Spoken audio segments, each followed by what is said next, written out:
ننګرهار کې طالبان وايي کور په کور تلاشۍ پر مهال ګڼ شمېر وسلې لاسته ورغلي.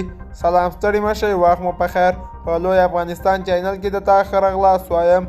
د نویو تازه خبرونو دپاره درسره لوی افغانستان چینل سبسکرایب کړئ. ننګرهار کې طالبان وايي کور په کور تلاشۍ پر مهال ګڼ شمېر وسلې لاسته ورغلي.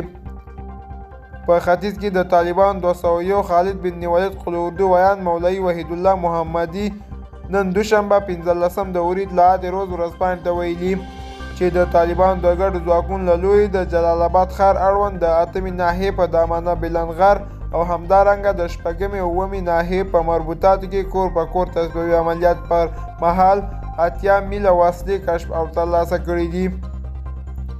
نوموړی وایي دا تصفیوي عملیات د ننګرهار په مرکز او ولسوالۍ کې د 3 ورځې راهیسې پیل شوي دي.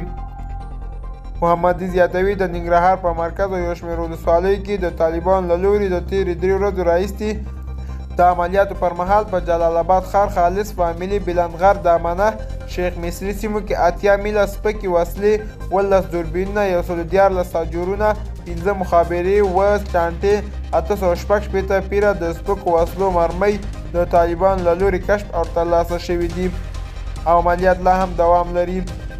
نوموړی له هغه کسانو غوښتنه کوي چې لا هم ورسره حکومتي وسلې او آوینده یا نور وسایط موجود دي تر همدې وړاندې چې طالبان یې تلاشي پر مهال ترلاسه کړي خپله دې اړوند ادارو ته وسپاري. دوستانو دا زموږ د دې ساعت چمتو کلی خبر. تر بیا ښې چارې.